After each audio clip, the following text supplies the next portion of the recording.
Hello, this is my tutorial for making Padme's picnic dress blouse.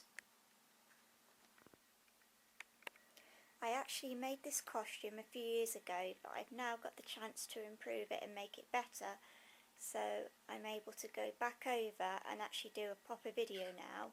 And as usual, all my videos will be in part 1, 2 and 3 etc. And eventually I will be selling my old costume. Now enjoy part 1 and look out for part 2 soon. This is the start of making the picnic dress under blouse.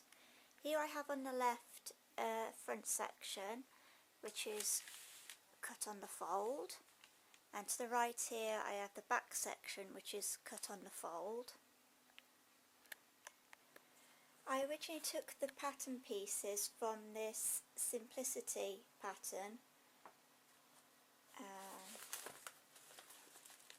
number 5843, and we used the undergarment that came with it, which was actually one great big long chemise according to the pattern. And then we just cut it to length because obviously we didn't need it to go right down to the bottom. So hence that's why they've ended up a lot shorter, just to make the little blouse underneath. The sleeve pattern as well, we took from that pattern booklet and altered it. It needed to be a lot longer as well, and you'll see why later on with what we're going to do with it. And basically just altered a little bit to fit.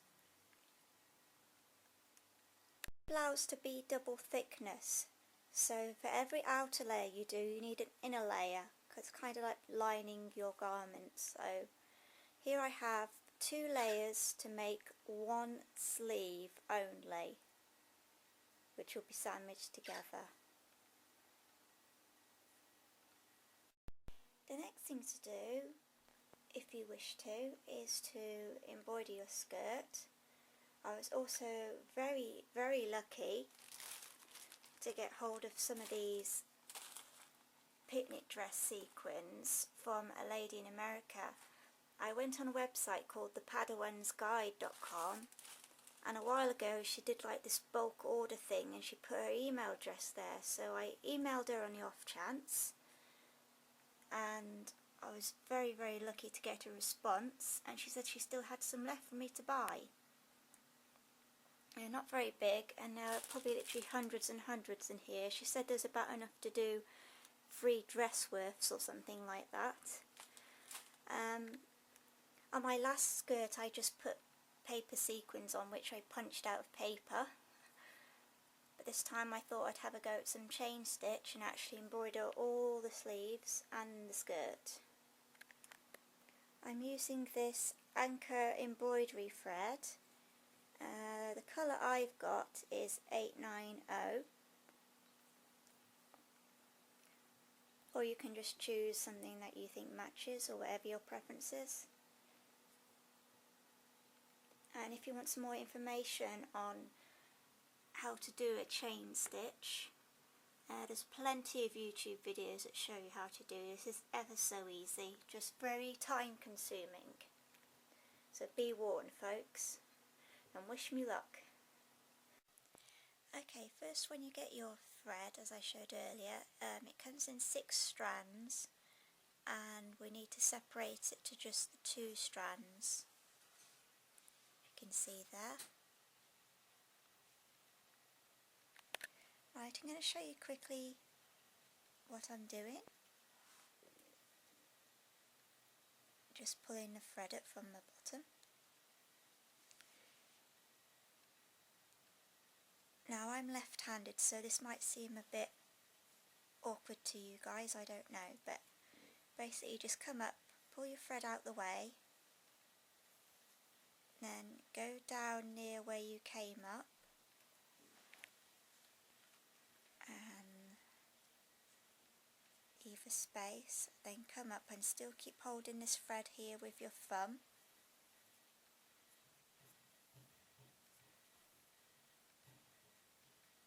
just pull and you have a little chain to start, and then do the same again.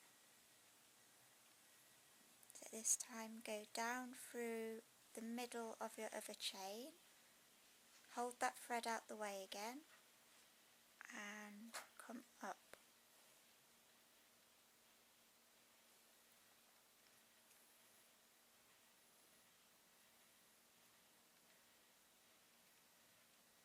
There we go. Then do the same again, down through the middle of the other chain and then up.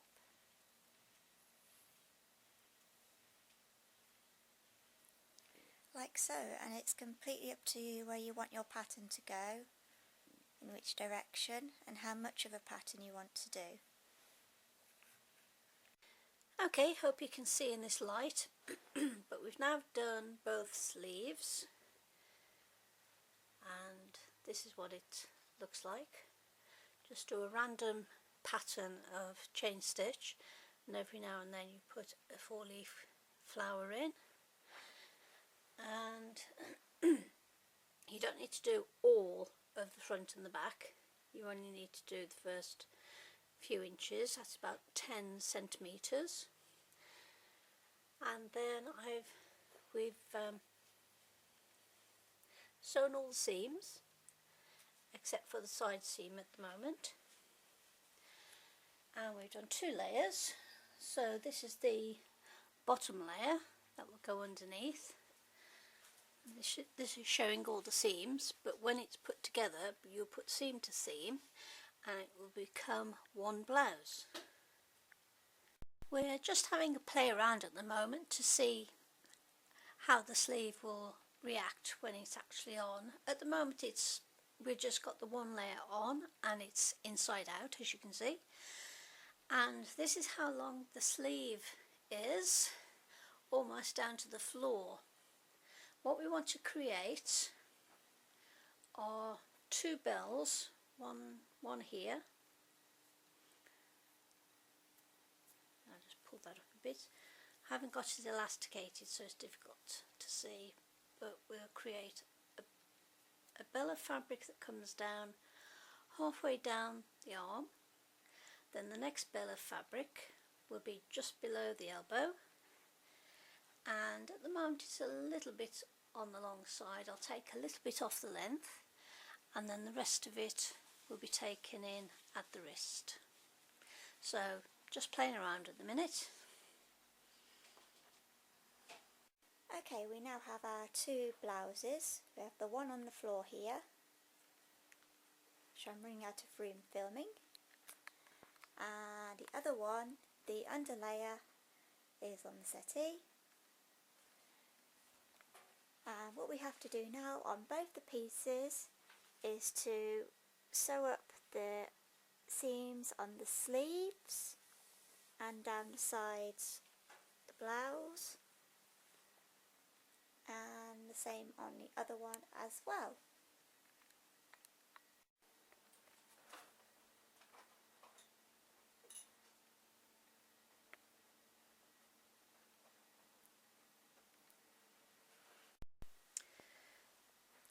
Okay, now one blouse has been put inside the other, and what we're going to do now is put some binding around the neck. So the neck has been pinned together at the moment.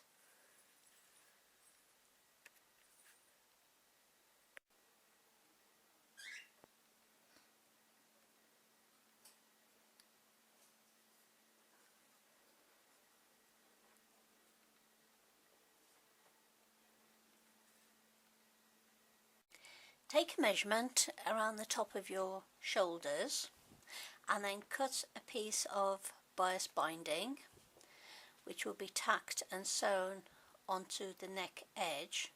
Don't worry too much about it being a bit ragged at the moment, that will all be cut and neatened off. And if you find that you have a little bit too much chiffon in relation to the size of the neck, go to the top of the sleeves and just put in a box pleat or a couple of pleats to take in the excess. Once you've sewn the bias binding in, either use pinking shears and cut off all the excess close to the bias binding, or use an overlocker to neaten the edge. The next step is to bring the bias binding from the back or the inside of the blouse to the outside. So, having neatened off with a locking stitch, we're now going to bring the bias binding over the front and make sure that it covers over that previous row of sewing, and pin that in place, and check on the back that you've pulled the bias binding over properly, and do that all the way around, and then you sew it on.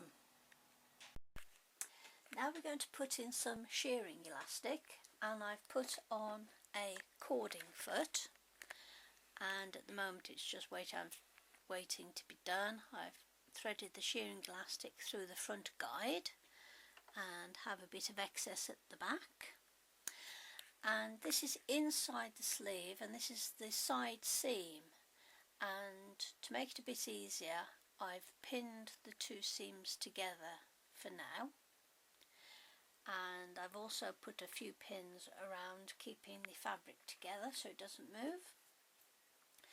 And at about 1/3 intervals down the sleeve, you probably can't see it too well, but on the bottom layer I actually put a row of tacking just to mark where the shearing elastic has got to go, but it's roughly about 1/3 intervals, and you'll need 2 strips of shearing elastic going around the sleeve. So we're just about to do that now.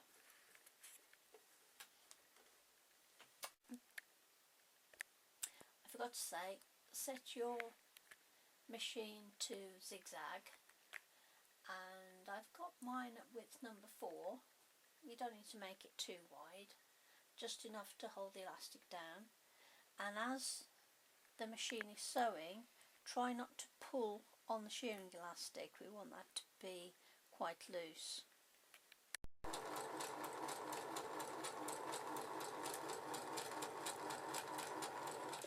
And what it is doing, the machine is zigzagging over the shearing elastic, and you need to do that all the way around.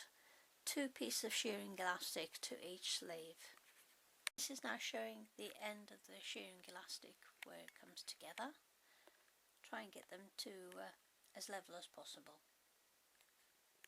Right, putting the blouse on inside out, pull the sleeve up as far as possible. It needs to go right up underneath the arm, and then what we're going to do is pull the shearing elastic tight enough so it's not too tight on the arm, but just tight enough. When you're happy with the tightness of that, knot the elastic off, and then for the next one down it needs to be, just bend your arm trace, just above the elbow, and we're going to now pull that one tight. Okay, now we have the blouse on the right way round, and you're trying to create 2 bellows that just overhang, but it can't be too far below the elbow. You've got to have a lot of this showing. So what's the next step will be to do is to neaten off the ends, and then they will be gathered into some bias binding, and then we'll show you what it looks like with the ribbons on. The next thing we're doing is to run a gathering stitch along the bottom of the sleeve. It's best to start where the seam of your sleeve is and do several stitches forwards and backwards to start. Go right the way around, and when you come to finish, don't finish off with a forwards and backwards like you would normally do, and leave a long tail. want to do is to mark with some pins the halfway points on your sleeves, and then mark the quarterway points between the halfways on both sides. Next we get our bias binding again, and we get a measurement around the wrist, and you may want to add 3 or 4 centimetres onto this for your seam allowances.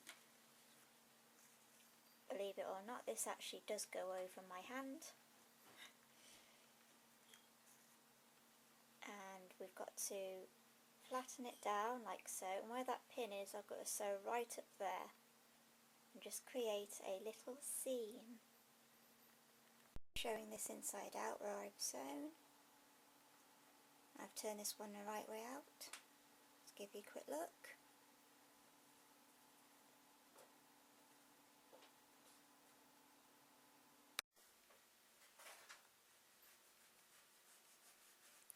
Is that alright? Or is that move on to the next one? Yeah.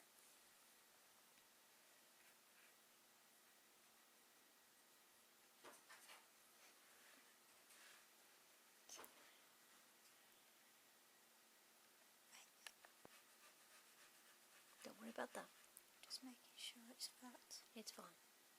I'm watching.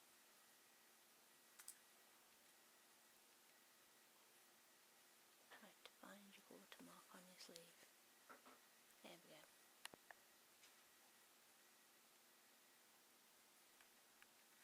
Finally join up the last quarter marks.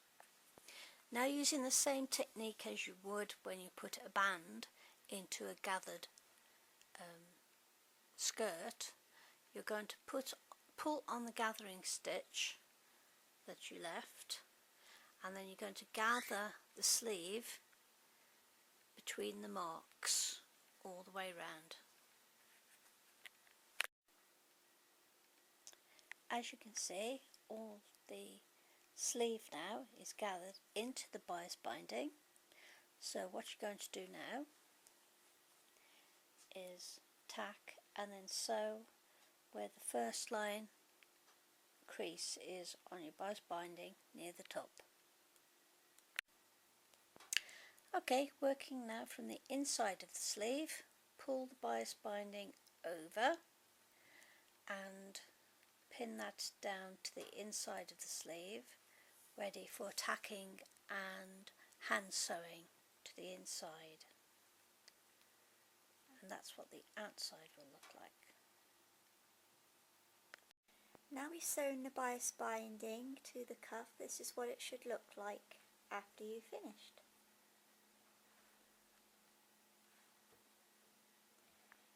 Now you can, if you want to, add some bias binding around the bottom, but we've just left it overlocked. But it's completely up to you what you want to do. But this more or less finishes the blouse.